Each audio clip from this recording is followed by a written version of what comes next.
Gracias. Primero que nada, quisiera dar gracias a Úrsula por su amable invitación a presentar un trabajo en este foro. Es una espléndida oportunidad para hablar y, bueno, el día de hoy quisiera hablar sobre un problema de inferencia en un coeficiente de difusión, como dice el título. Este es un trabajo en colaboración con Juan Antonio Infante del Río, de la Universidad Complutense. Él ha trabajado con otros colaboradores este problema es un problema parabólico y quieren recobrar la difusividad térmica. Entonces, pues es el resumen. Primero mostraré cómo, bueno, ese es el objetivo, ¿no? Pero el problema surge en el contexto de la tecnología de alimentos. Tratan de aplicar altas presiones a los alimentos para doblar algunas moléculas y que quede en un estado donde no se descompone. Después, cuando la gente se alimenta con eso, por un argumento nuevamente de temperatura, se restituyen esas moléculas y el alimento es perfectamente normal. Tiene la gran ventaja de que no le ponen otras cosas, ¿no?, para conservarlo. Entonces, en España han trabajado ya por un tiempo en este tipo de problemas, pero muchas cosas se reducen a entender bien este problema de inferencia de la difusividad térmica, ¿no? Entonces, lo que hacemos en este trabajo, que todavía no lo hemos enviado, estamos dándole los últimos detalles, es primero construir una distribución del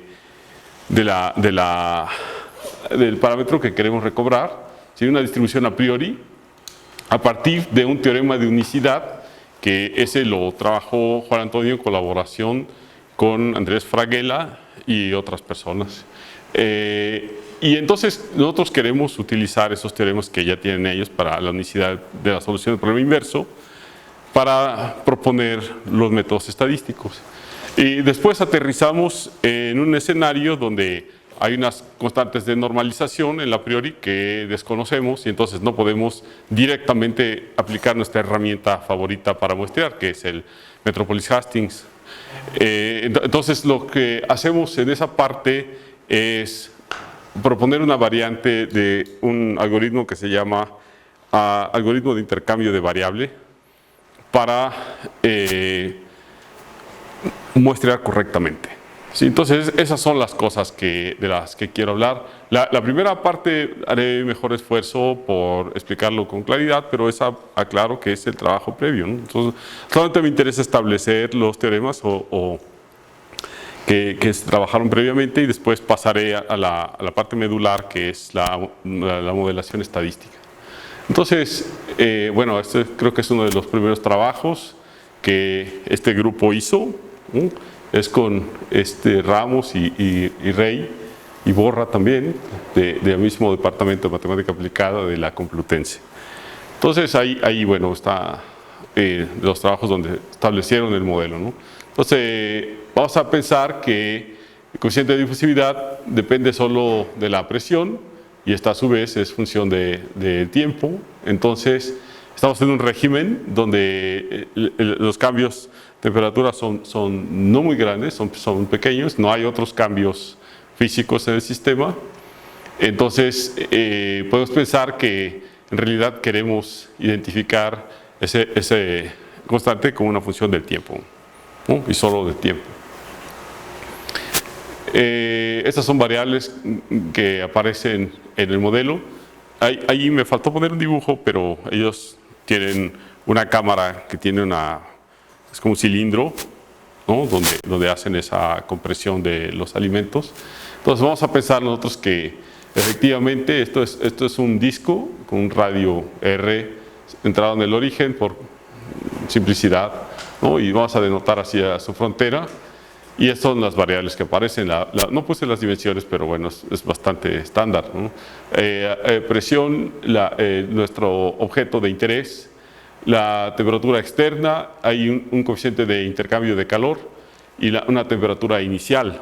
Entonces, a la hora de dimensionalizar adimensionalizar las ecuaciones, bueno, uno puede proponer esta alfa, ¿sí? Que va a aparecer, esta expresión así, y va a aparecer en un problema, para una ecuación parabólica, en una dimensión espacial, una temporal, con unas condiciones así, ¿no? Unas iniciales y unas de frontera para tener una ecuación gobernante. Entonces, a esto se reduce aquel problema que ellos tenían, tienen este problema bastante estándar, ¿no?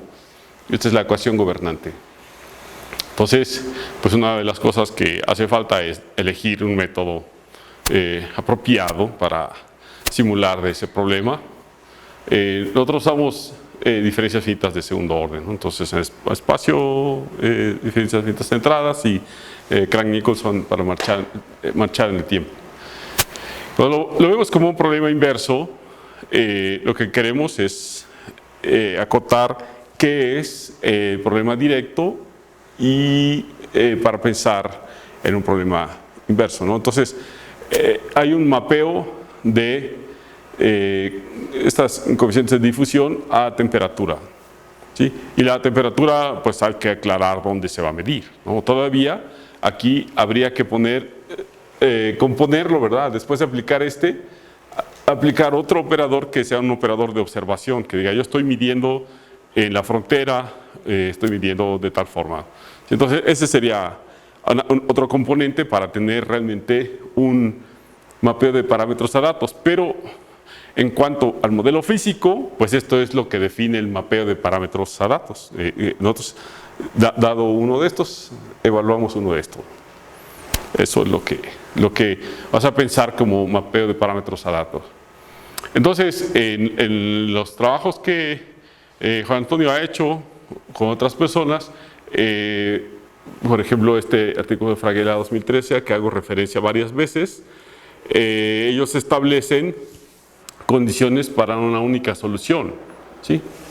Entonces, se fijan en qué tipo de regularidad tiene que tener el coeficiente de la temperatura exterior y también la derivada de la presión. Y entonces, además, si se tiene que dar esa condición de compatibilidad, de otra manera, pues estaría definida la solución excepto por una constante. ¿El disco es el pedazo de alimento? Es la cámara. La cámara de metes, sí. Donde metes, pero tú no tienes geometría del objeto que metes. No. No la pones. No.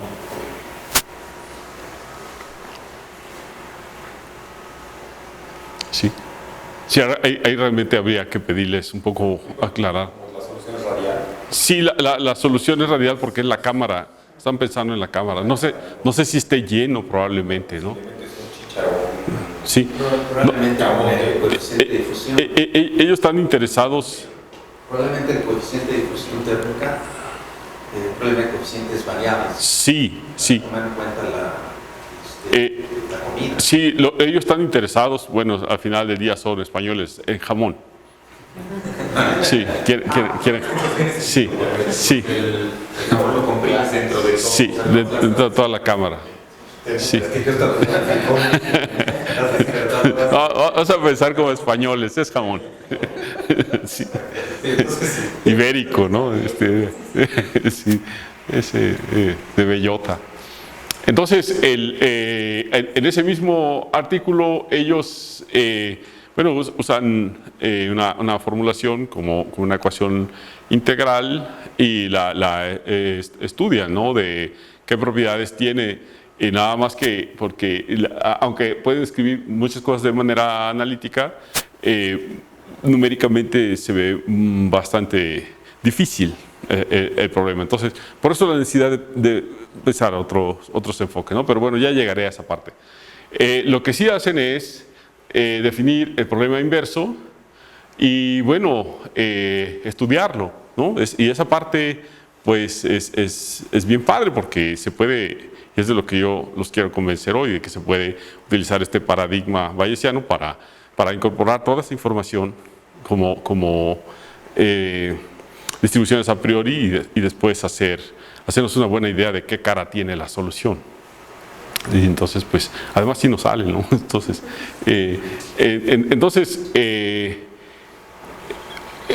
tiene este problema, ¿no? No hay unicidad, y ellos ofrecen este ejemplo de que si la temperatura ambiente tuviera esta forma y entonces si esta fuera la temperatura, entonces para cualquier K se puede tener una solución, y entonces eso pues da el traste con todo, ¿no? Entonces las contribuciones que ellos hacen en este trabajo es dar condiciones para tener una única solución, ¿sí? Que son estas dos, que esta sea, el aumento de la presión es lineal, ¿sí? Y entonces una cosa que aclaran también es que estos supuestos para la unicidad no imponen condiciones en el problema de identificar K, sino es un aspecto tipo diseño experimental. O sea, y esto es también relevante a la hora de la inversión estadística. Uno dice, ¿cómo tengo que observar el sistema para convencerte de que lo puedo recobrar, ¿no? O sea, pensamos en un ejemplo trivial. Si uno tiene crecimiento de bacterias, pero solamente observa el régimen donde ya está el tamaño de la población es igual a la capacidad de carga, pues no puede inferir la tasa de crecimiento. Sí. Entonces, de alguna forma hay que saber observar el sistema para poder aprender de él. ¿Sí? Y en ese sentido ellos encontraron este resultado, ¿no? Dicen, mira, si nosotros lo observamos de esta forma, vamos a tener unicidad en la solución. Y es bien conveniente, ¿no? O sea, está bastante bonito. Luego dan este teorema que no escribí de la manera más elegante, pero dicen, tienes dos versiones del problema, ¿no? Con una K1 y una K2 aquí, ¿sí? Donde son como antes, ¿verdad? Estas C1 que valgan lo mismo del 0, que estén ordenadas así. Aquí en realidad debía haber puesto por claridad K1. A ver, déjame ver, no me haya metido en problemas. No, hay una constante, ¿verdad? Hay una constante K0 que las acota por abajo, ¿sí? Entonces se cumplen H1 y H2, que son las que acabamos de decir, de cómo se adquieren los datos, ¿sí? Y también se verifican estas dos identidades para estas son T1 y T2, son las temperaturas resultantes de resolver estos problemas, ¿no? Entonces valen lo mismo, ¿sí? En el radio y en un punto interior, pero no adaptado con respecto del 0. Entonces, y en todo el tiempo.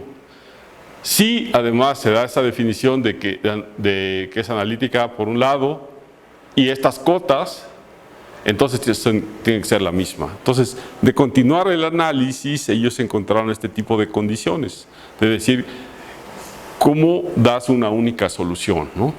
Entonces, después de que ya tenían esto y tenían una expresión como una ecuación integral para la solución, estuvieron por un tiempo investigando métodos numéricos para invertir con esa ecuación integral. Pero, pues, al final del día, o sea, bueno, a lo mejor yo hablo de esta manera porque Andrés es mi vecino sí, pero realmente creo, suscribo esta manera de ver las cosas en los problemas inversos. Si estás en la presencia de datos, entonces, si tú no modelas completamente, ¿sí? O sea, con la misma autoridad con la que tú modelas la dinámica de cómo se mueve el sistema físico, con esa misma autoridad tienes que modelar la incertidumbre que hay en las observaciones. De otra forma, hay como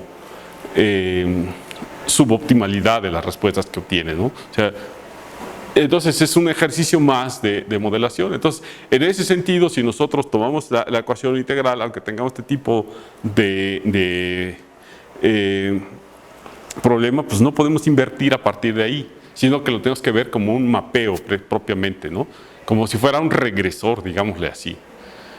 Sí, y entonces seguir haciendo la modelación, ahora estadística, y ahora sí vamos a poder dar una respuesta con toda autoridad al problema inverso, ¿no?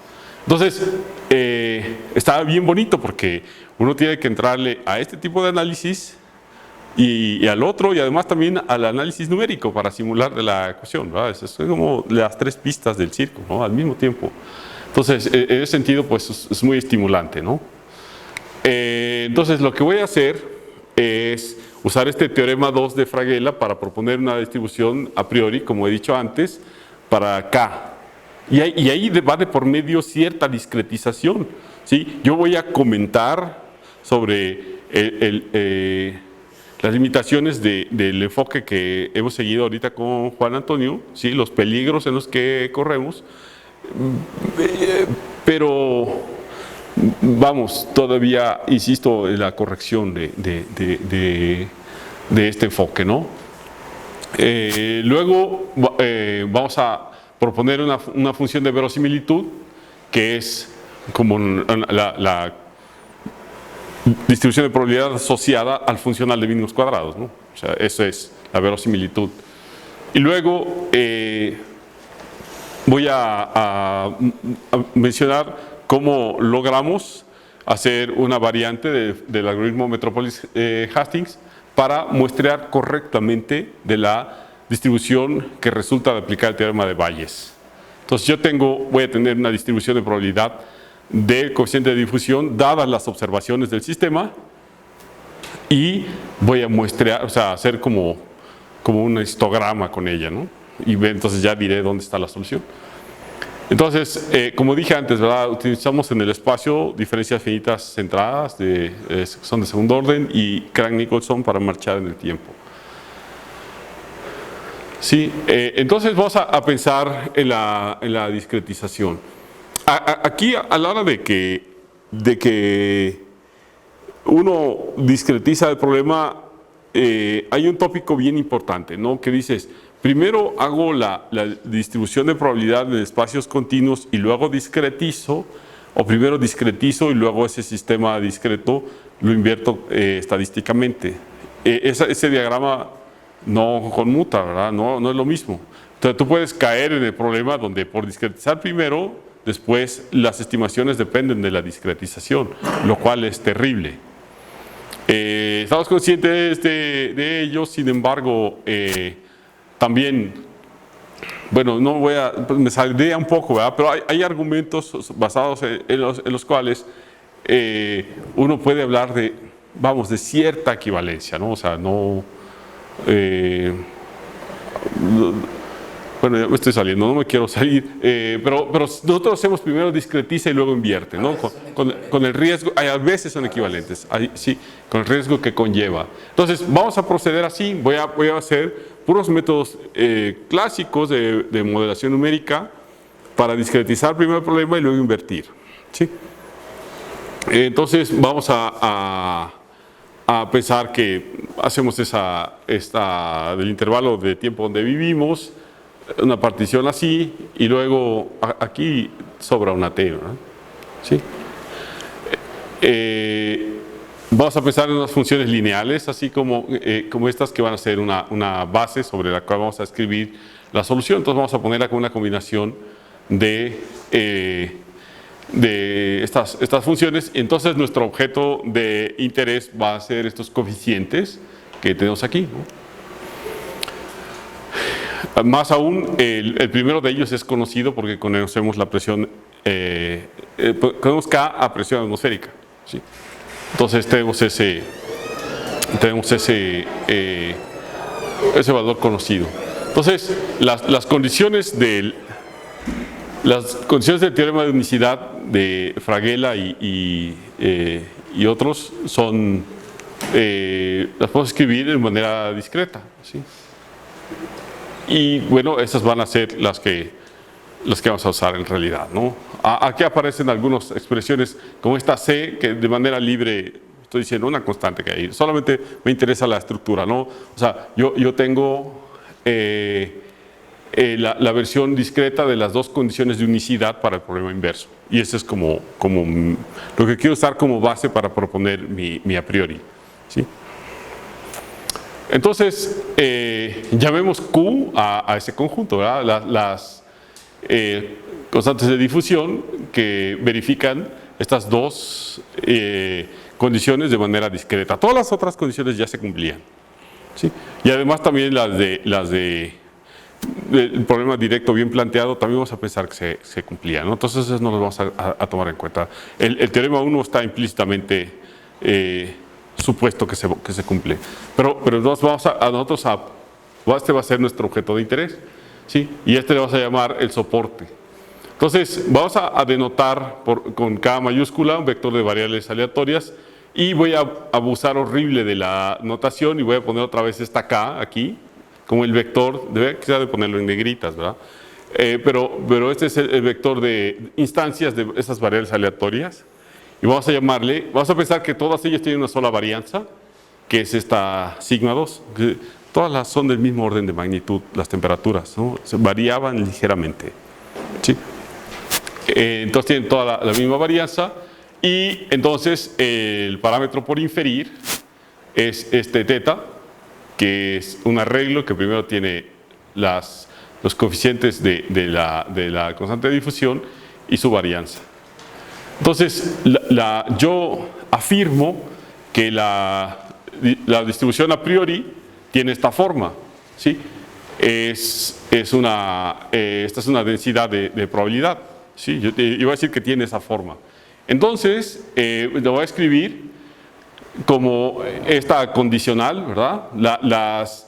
Las constantes estas del coeficiente de difusión condicionales en su varianza multiplicadas por la distribución de la varianza multiplicadas por esta función, esta distribución que vale 1 cuando K está en Q y 0 en otro caso, ¿sí? Pero entonces, para que esto esté bien definido como una distribución de probabilidad, hay una constante que depende de la varianza de estos y que no conozco. Y ese va a ser como un poco a lo que me tengo que sobreponer a la hora de resolver el problema, ¿sí? Entonces, esa Z0 es una constante desconocida.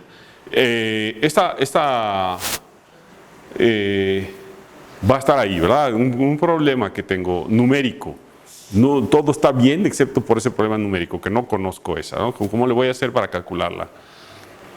Entonces, como no conozco la varianza de los coeficientes del cociente de difusión, la difusividad térmica, entonces yo le puedo imputar un hipermodelo, ¿verdad? Eso es lo que se hace, o sea, inferimos juntos los coeficientes y su varianza. Entonces yo le imputo un hiper modelo, o sea, es lo que hice aquí, ¿verdad? O sea, la conjunta era la condicional por la marginal de este parámetro. Y entonces yo sigo haciendo modelación, ¿no? Entonces, para esta distribución gamma, yo la propongo así porque es una distribución que tiene una sola cola y que tiene soporte pues en todo R positivo, pero yo la puedo hacer decreciente, de manera que a valores pequeños de una mayor probabilidad y que decaiga asintóticamente, ¿no? Así que se vaya bajando. Entonces, como que esa sería una buena idea del soporte de esa distribución, ¿sí?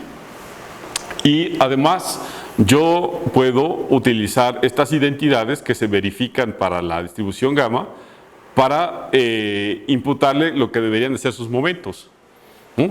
Yo voy a hacer una idea con lo que sé con lo que sé el valor conocido de K1 para proponer más o menos quién debería ser la esperanza de esta sigma 2 y quién debería ser su varianza. Sí, entonces tengo dos condiciones y dos variables, ¿no? A y B que aparecen aquí.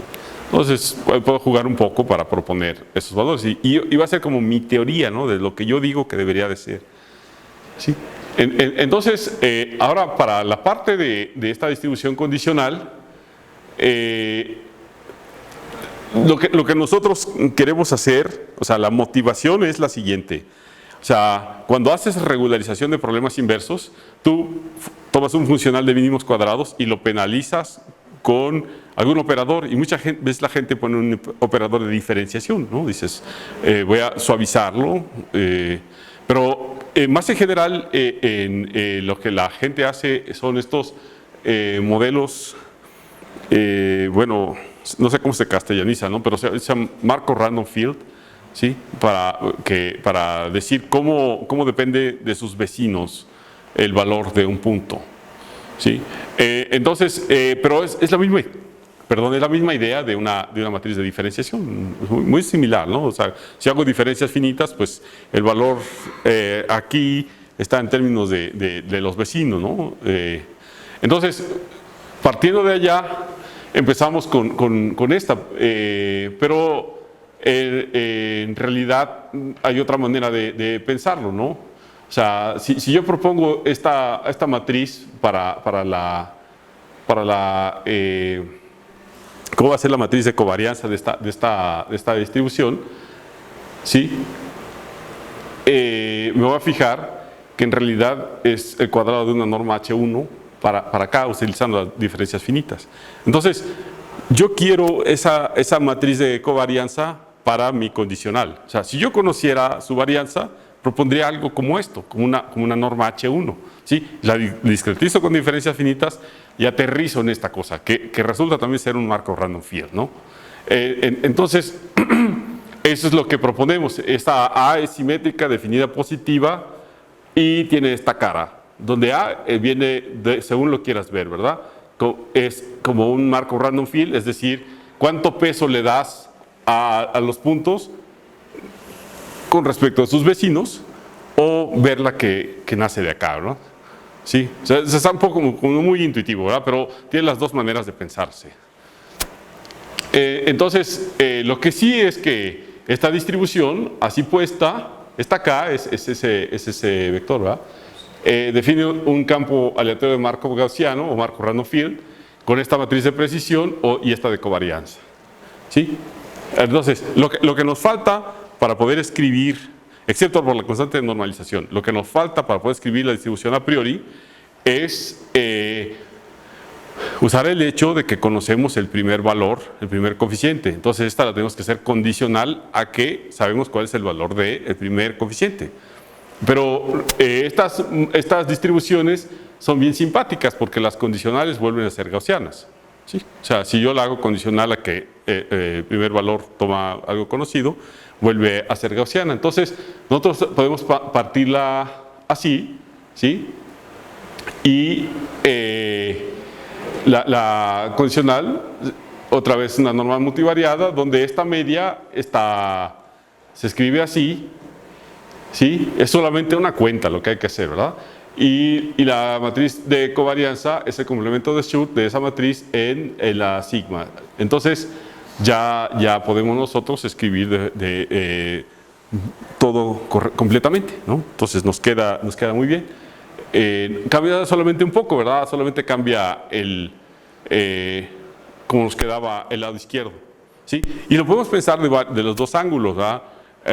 Como si fuera un marco random field y tenemos ese valor conocido, le da unos pesos diferentes en los términos de los vecinos. Entonces, ya que tenemos esto, nosotros elegimos esta distribución condicional para los coeficientes de K, dado sigma 2, como esta función, ¿sí? Definida así. Entonces, esta es la misma expresión, ¿verdad?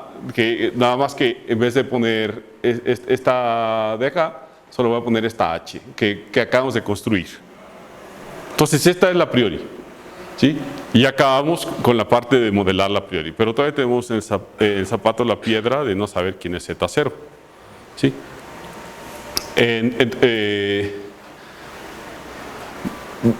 Vamos a creo que tengo que hacer primero la verosimilitud y luego diré cómo muestrear de ella. Entonces, Corregiremos la distribución a priori con una verosimilitud que está informada por observaciones. Es decir, una distribución que haga el papel como el funcional de mínimos cuadrados, ¿no? ¿Sí? ¿Sí? Ese es su papel. Entonces, nosotros podemos evaluar el forward mapping mediante el problema directo, que ese era el teorema 1, ¿verdad? Que el problema estaba bien definido. Ese está de Fraghela 2013. Los datos pues son mediciones en tiempo sí y puntos J, entonces vamos a pensar que nosotros tenemos un arreglo como este. ¿Sí? O sea, no tenemos, este va a ser mi modelo de observación. Yo, como voy a hacer ejemplos sintéticos para entender cómo se comporta esto, pues también voy a decir que sé cuál era la estructura del ruido, ¿no? Si no, no me la voy a esconder a mí mismo. O sea, la parte más sustantiva está en lo otro, ¿verdad? En la parte de la a priori, la inferencia y todo eso.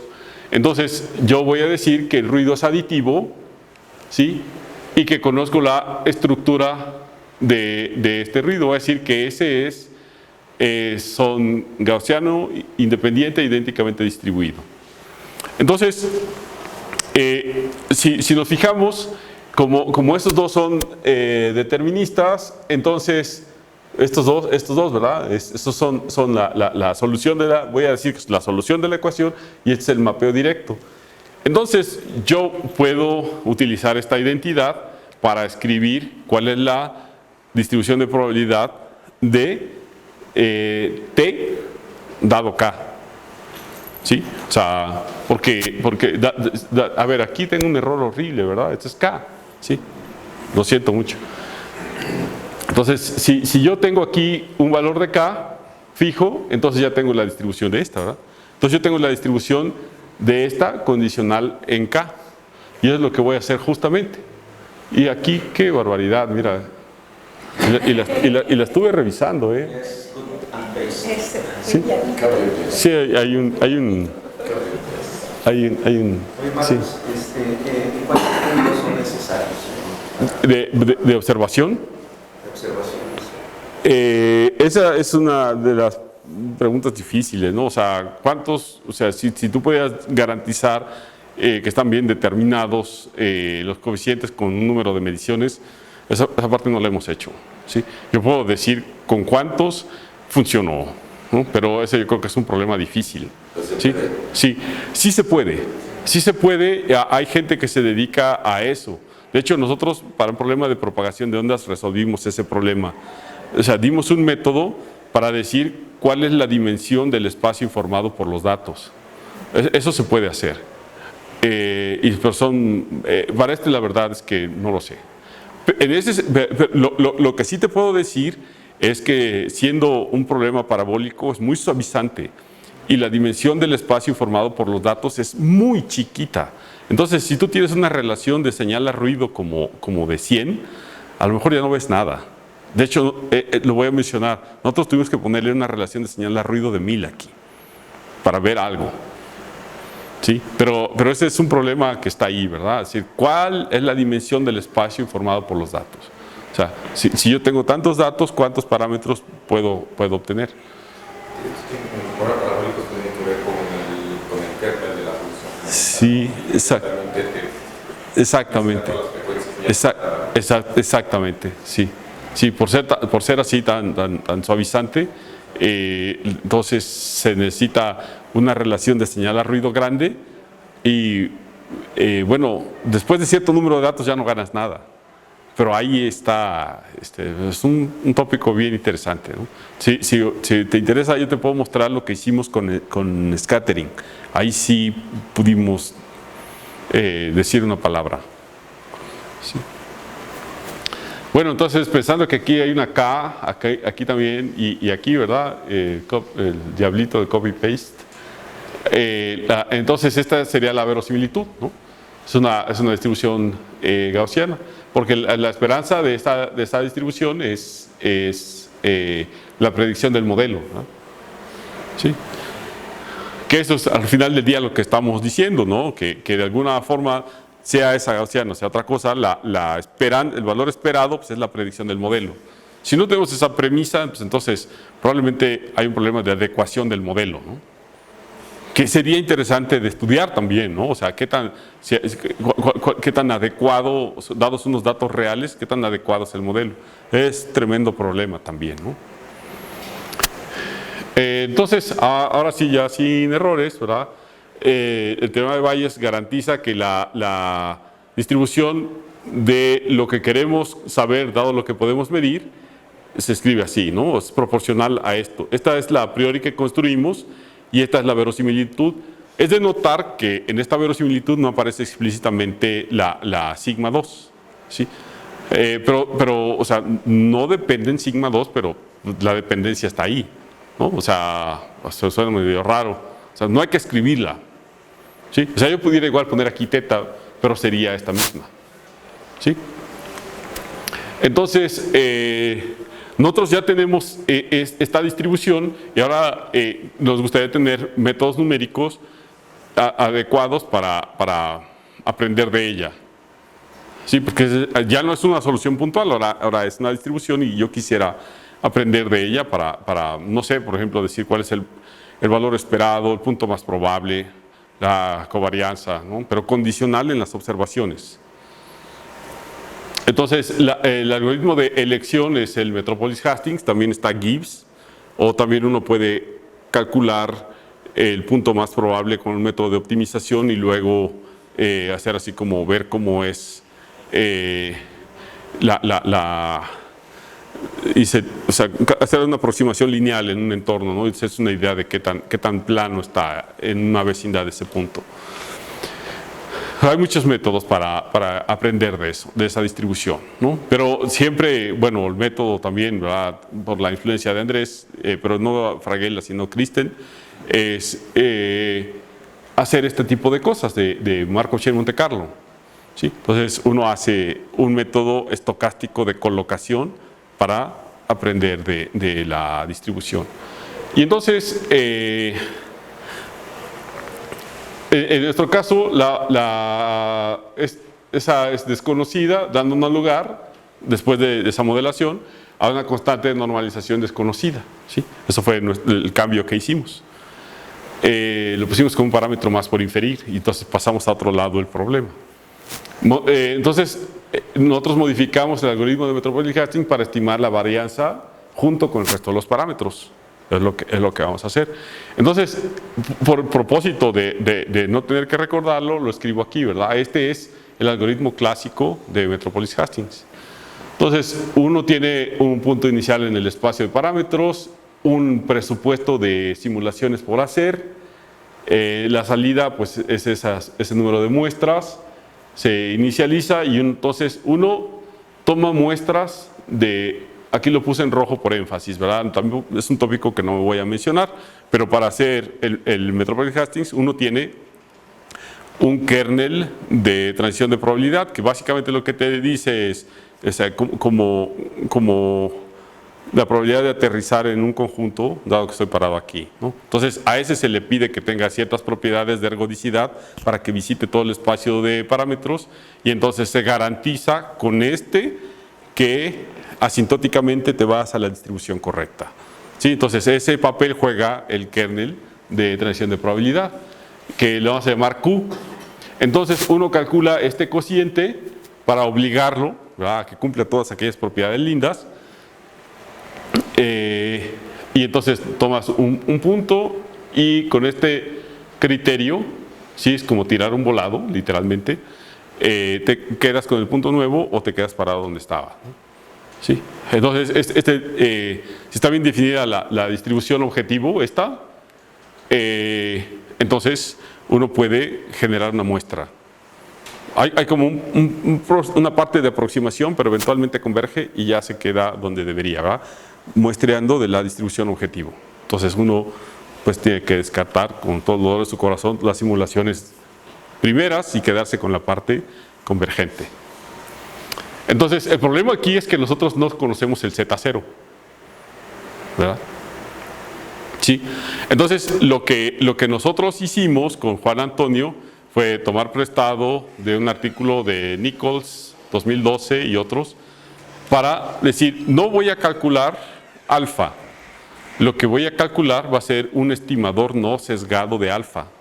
Entonces, a la hora de hacer las muestras, converge a lo mismo. O sea, todos quedan mal, pero cuando converge el muestreo, te da la misma distribución.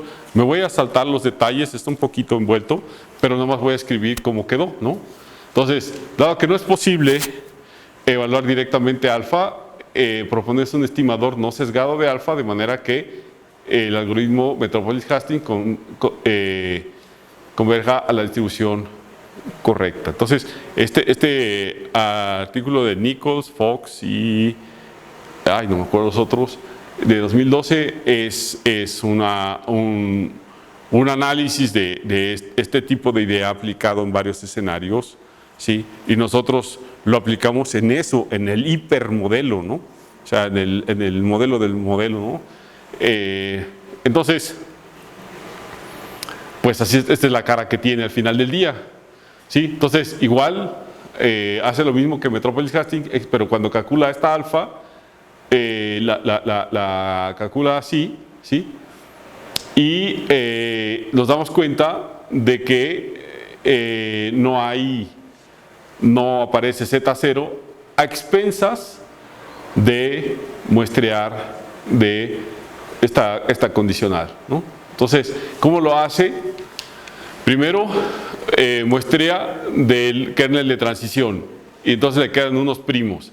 Se fija que la correspondiente coeficiente de difusividad térmica viva en el soporte. En ese caso, toma una X condicional solo de esta parte, tomando esta como conocida, ¿sí? Entonces, ese punto intermedio te permite deshacerte del Z0 a expensas de hacer una muestra más, ¿sí? Y entonces el nuevo cociente que aparece aquí, ese es el estimador no sesgado del alfa. Y pues hace su tarea, ¿no? Entonces, en los últimos 5 minutos, ¿sí me quedan 5? 10. Qué bien.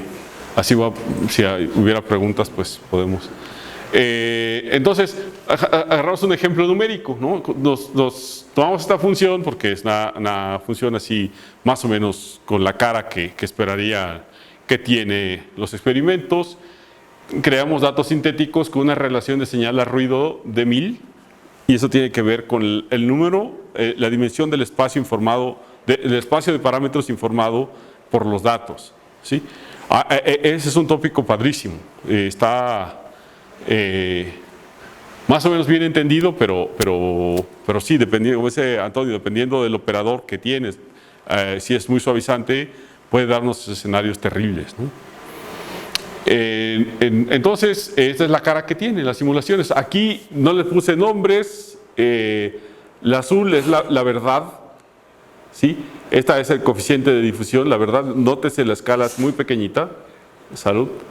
La línea negra es el punto más probable, o sea, de todos los que yo calculé, puedo estimar el punto más probable de todos.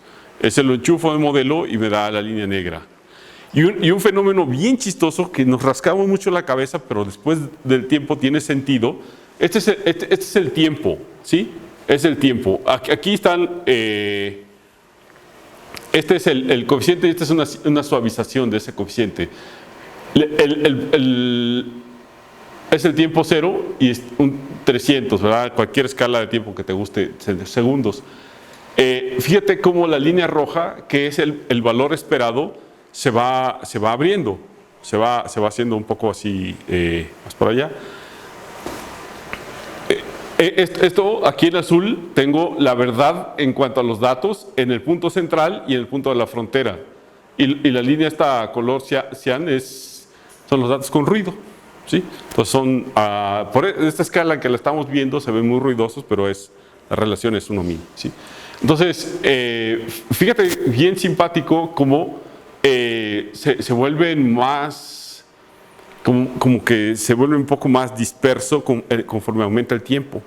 Y eso tiene sentido, ¿no? O sea, en tiempos cortos está mucho más determinado el problema, tiempos grandes se va aumentando la dispersión, pero eso es en la posterior, ¿sí? Aunque nosotros lo modelamos con todos iguales, sí se ve cómo va aumentando la varianza. Entonces se va haciendo como más incierta la predicción del modelo conforme aumenta el tiempo.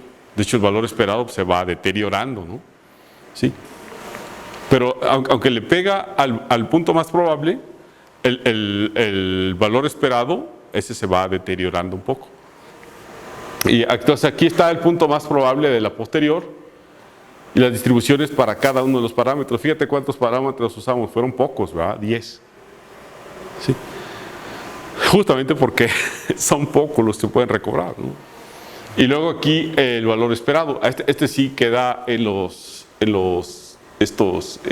¿sí? Se van abriendo un poquito, pero se alcanza a ver cómo se van abriendo. Y para terminar, voy a poner aquí cómo se ve una gráfica del valor menos el logaritmo de la distribución posterior contra el número de iteraciones. Entonces, lo que hace la gente en Bayesiana para ver que si es convergente, o sea, el primer test que hace es ver como que todas las puntos del muestreo queden como metidos en un tubo, ¿no? O sea, quedan así acotados. Entonces, pues, debe de ser convergente, ¿no? Pensando que hay una única moda, ¿sí? Entonces, esta es la cara que tiene, ¿no? Entonces, se mueve en muchas escalas, sin embargo, pues podemos pensar que está siendo convergente, ¿sí? Bien, esto es todo lo que tengo que decir. Los dejo aquí con las referencias y estoy listo para tomar preguntas si las hubiera.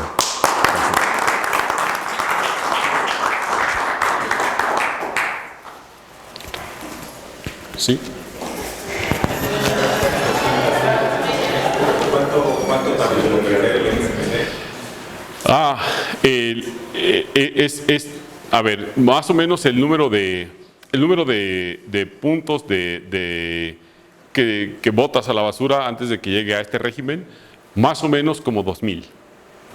Sí. Y ya se estabiliza. Sí, sí, y después hicimos 200,000. Y por ejemplo, esta cosa, digo, lo que tiene lógica, ¿no? Que vaya, o sea, la relación, pensado así, imagínate que tengo la expansión en Fourier de la solución de la ecuación del calor. Sí. Cada uno va multiplicado por su e a la menos kt, donde la km, ¿no? Cada vez son más grandes. O sea, porque son los valores propios, ¿no? Sí. Pues cada vez va decayendo más. Entonces podrías decir que cada coeficiente, la relación señal a ruido, va aumentando con el tiempo. Así es. ¿No? ¿Habría alguna forma de, teniendo la geometría hecha hacia atrás? Híjole, no lo sé. Las proyecciones. Sí, yo creo que esa es una de las preguntas importantes, ¿no? O sea, un poco porque esa dispersión yo creo que tiene que ver con eso, ¿no? Seguro. Cada vez tienes menos información de los coeficientes, sí, de los términos más alejados en la serie, ¿no? sí. Pero si tienes conocimiento completo de la geometría, podrías tratar de recuperar, darle este coeficiente multiplicado por multiplicado. Sí, en ese sentido, no voy a contestar directamente, pero quisiera más bien mencionar algo que surgió antes, ¿no? O sea, cuando la gente dice, primero voy a invertir y luego voy a discretizar, o primero voy a discretizar y luego invertir. Lo que uno hace normalmente como método clásico para discretizar el problema directo, a veces es una pésima idea para el inverso, ¿sí? O sea, lo que tú usas como discretización de problema directo, ¿sí? Para resolver el inverso a veces es una mala idea. Por ejemplo, en el caso de Fourier, pues como es una representación global, se mueve un parámetro y se mueve toda la solución, ¿sí? Entonces Fourier es así como una mala idea, ¿no? O sea, debe ser algo local, pero igual te gustaría tener algo que sea una representación adecuada, convergente, tal, ¿no? Entonces, ¿cómo le haces? Polinomios, usa splines, que... Tal vez hacer mediciones no correlacionadas a distinto tiempo. Un poco de estas ideas como de compresencia, algo así. O sea, no uso la información en la que mido en cada momento, sino mi operador de medición es una combinación a distintos tiempos. Entonces estás midiendo todas las frecuencias, o sea, estás midiendo información correlacionada de todo. Ajá.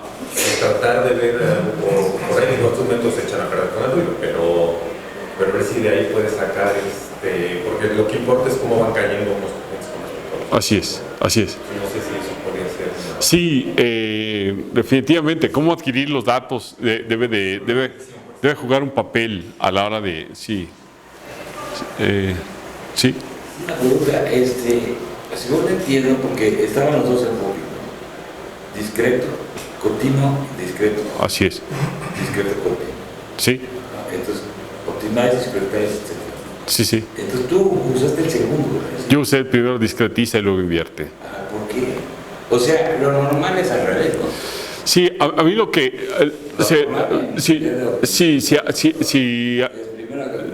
primero inviertes y luego discretizas. Pero justamente vuelves a caer en ese problema. O sea, lo que hace la gente es poner un a priori en un espacio de funciones y entonces esa a priori a veces que puede ser como no sé, una de esas... para el operador de covarianza, como un operador de estas de Matern o algo así, como una, ¿cómo se llama? Un apreciado fraccionario. Entonces, eso va de la mano, ¿no? Eso caracteriza las funciones a priori, ¿no? Entonces, con esas funciones a priori tienes que vivir para representar a tu solución también. De otra forma, meterías una segunda base, una para representar y otra para regularizar. ¿Sí? Entonces, es la problemática de primero invierte y luego discretiza. Entonces, ¿con quién te casas como operador de covarianza para que te dé esa familia de funciones con las que vas a representar? Entonces, eso es bien difícil. O sea, no está tan desarrollado como esto. Y los métodos de primero discretiza y luego invierte, sí es cierto que vivimos en pecado, ¿sí? Pero más o menos tenemos una idea de cómo se van a comportar las cosas. O sea, ¿cuál sería el pecado? El pecado sería que no esté bien definido el límite de los estimadores, ¿verdad? Que el punto más probable o el valor esperado no estén bien definidos. Pudiera suceder que dependan de tu método numérico y sería terrible, ¿sí? Pero también es cierto que vas a vivir en un régimen de ruido. Entonces, nunca te vas a ir al límite, ¿verdad? ¿Sí? Entonces, es así como un poco, esa es como la problemática, digamos. Los dos tienen cosas buenas y cosas que son un reto. Y bueno, eso es más o menos con lo que se gana la vida a la gente, tratando de progresar, entender mejor los dos. ¿Sí?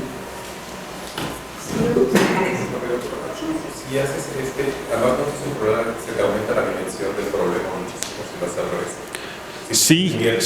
Si primero inviertes y luego discretizas, entonces te queda un problema esencialmente en dimensión infinita que tú lo tienes que informar con un número finito de datos. Entonces ahí es mucho peor el de la dimensión del espacio informado por los datos, porque lo que vas a hacer es estar muestreando del a priori. Sí. O sea, necesitas conseguirte algo adecuado como operador de covarianza del a priori, ¿sí? Entonces aquí el operador de covarianza del a priori, ¿qué era? Una norma H1, diferencias finitas, que resulta ser una cosa de todos los días en estadística, que es un Markov random field. Entonces, pues, o sea, estoy en pecado, pero digamos que también está sí, en pecado, pero con estilo, digamos, ¿no? Sí. Sí. Sí. Gracias.